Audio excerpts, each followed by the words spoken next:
Bonjour à tous et à toutes. Je vais vous raconter une petite histoire pour introduire cette série de vidéos que nous allons commencer.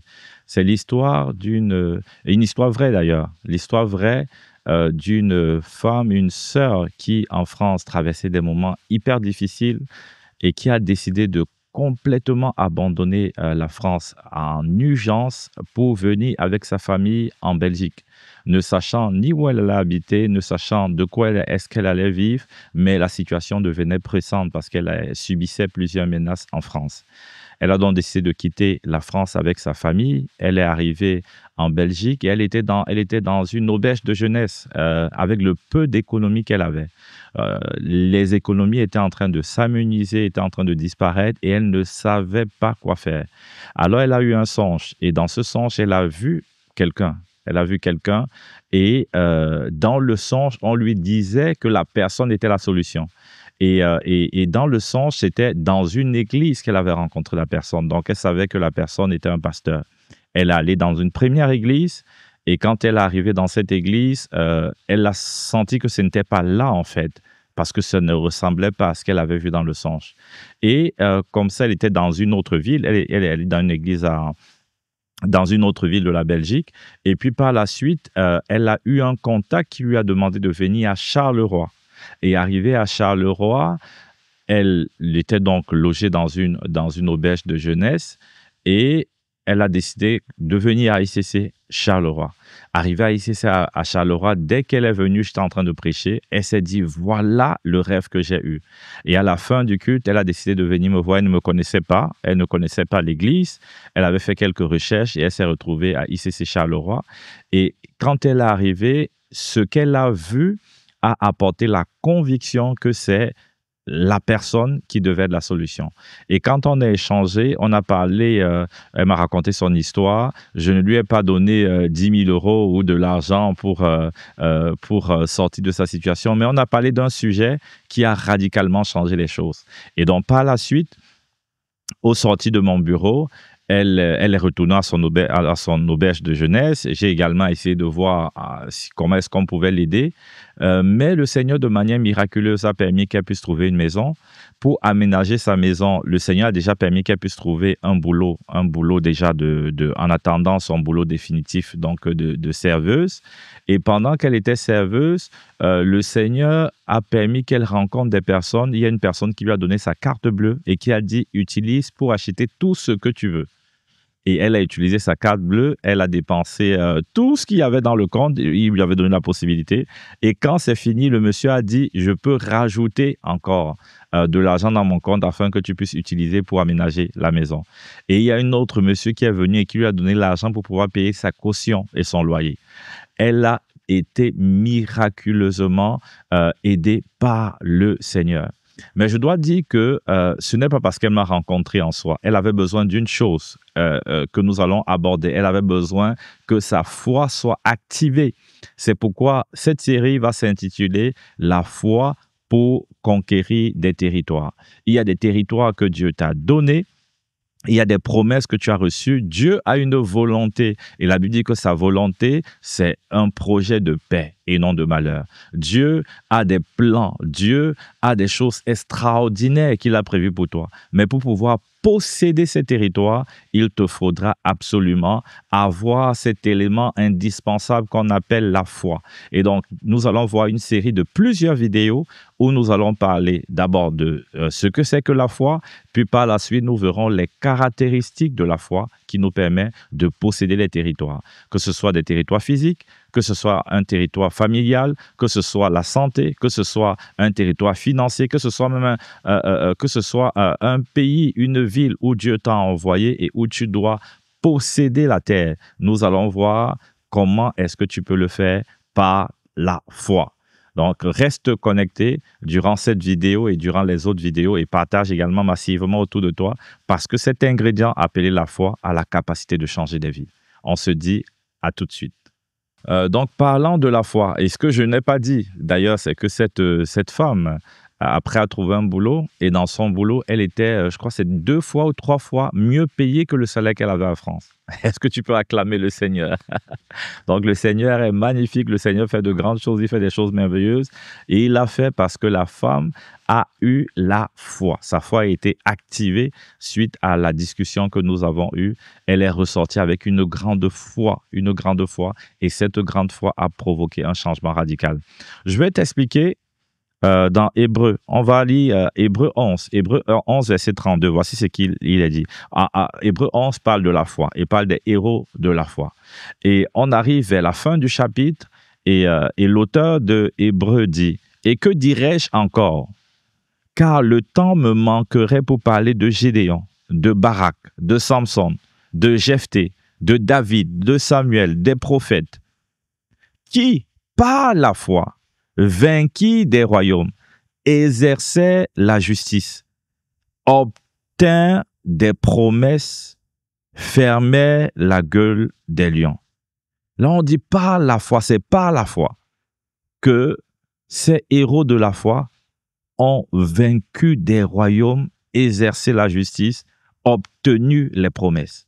Vous savez, les promesses de Dieu ne sont pas une fatalité. Dieu a des promesses extraordinaires pour chacun d'entre nous.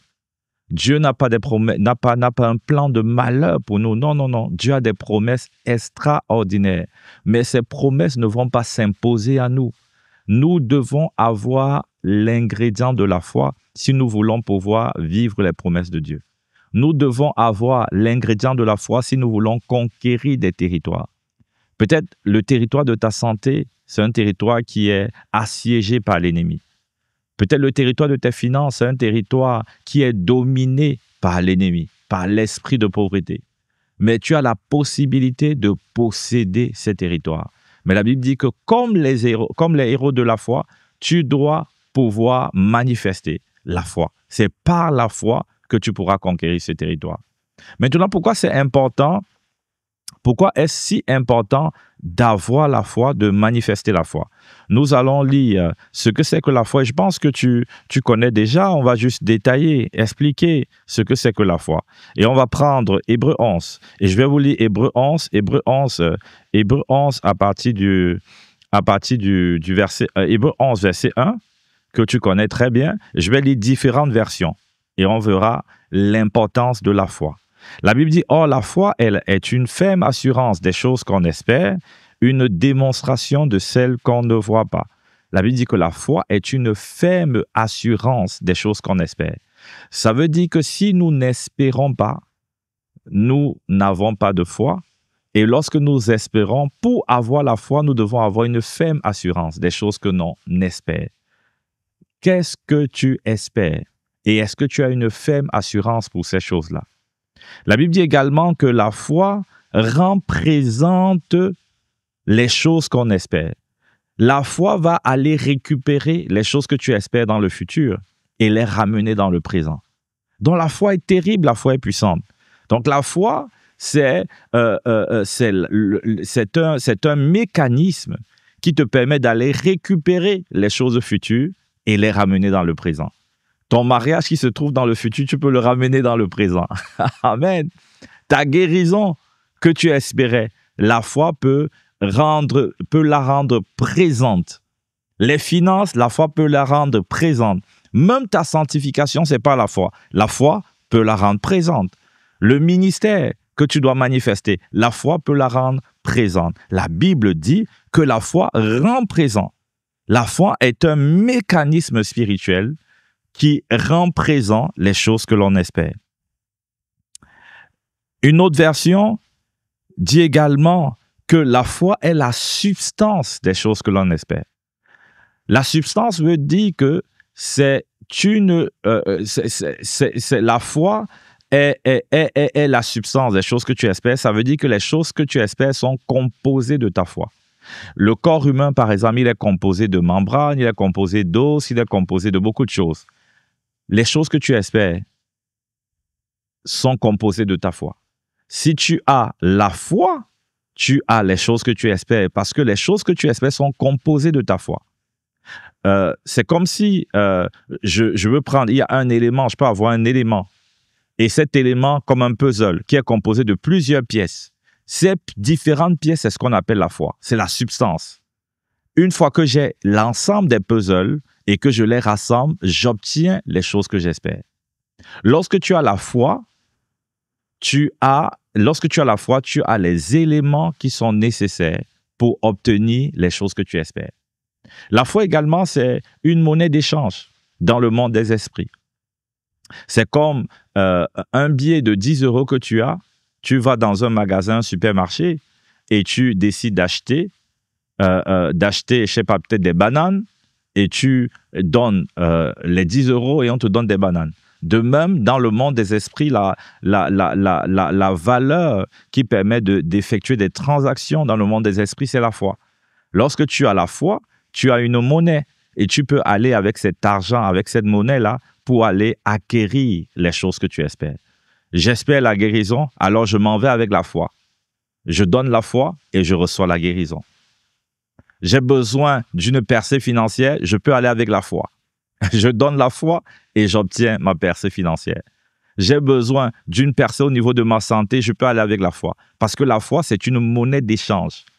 Si je n'ai pas la foi, je n'ai pas une monnaie d'échange. Je ne peux pas échanger, je ne peux pas recevoir. J'ai besoin de la foi pour pouvoir effectuer différentes transactions spirituelles. C'est pourquoi la foi est capitale. La Bible dit que c'est par la foi qu'ils ont conquis des territoires. C'est par la foi qu'ils ont obtenu les promesses. Ça a été promis par Dieu, mais ce n'est pas parce que c'est promis par Dieu que ce sera effectivement ton partage. Tu as une responsabilité et ta responsabilité, c'est de pouvoir manifester la foi pour acquérir ces promesses. La foi également, c'est un peu comme la main que tu as. La main qui te permet de saisir ce que Dieu te donne. Lorsque Dieu te donne quelque chose, Dieu est esprit et il opère dans la dimension spirituelle. Et pour prendre ce que Dieu a exaucé et l'amener à manifestation, il te faut la foi. La foi, c'est dans ce bras qui te permet de prendre des choses dans l'invisible et les ramener dans le visible. Tu as besoin de foi si tu dois conquérir les territoires de ta vie. Tu as besoin de foi si tu dois pouvoir vivre les promesses de Dieu. Tu as besoin de foi si tu veux connaître une percée spirituelle extraordinaire. Et donc, je veux t'encourager durant cette série. Nous allons voir les 5 caractéristiques de la foi qui permet de conquérir le territoire. Il y a des caractéristiques, il y a au moins 5 caractéristiques de la foi qui va te permettre de conquérir des territoires. Que ce soit un territoire physique, que ce soit un territoire familial, que ce soit un territoire financier, que ce soit ta santé, quel que soit le territoire où tu veux voir la volonté de Dieu se manifester, je vais te donner 5 caractéristiques du type de foi que tu dois manifester. Donc, la prochaine vidéo sera diffusée mardi prochain. Reste connecté et ensemble, faisons ce beau voyage. Donc, si cette vidéo t'a béni, si cette vidéo t'a encouragé à pouvoir sortir de la situation dans laquelle tu étais dans une situation où tu attendais Dieu de manière passive. Et là, tu réalises aujourd'hui que tu as besoin, toi, de manifester la foi. Tu as besoin, toi, de te lever. Tu as un rôle à jouer. Tu as une part dans la manifestation et l'accomplissement des promesses de Dieu. Donc, si cette vidéo t'a parlé, t'a édifié, je t'encourage à la partager autour de toi, à la partager à tes amis, à la partager à tes proches, à ta famille. Et je t'encourage également à t'abonner pour pouvoir rester connecté et être béni par tous les partages qui se feront les semaines à venir. On se dit à bientôt. Peace.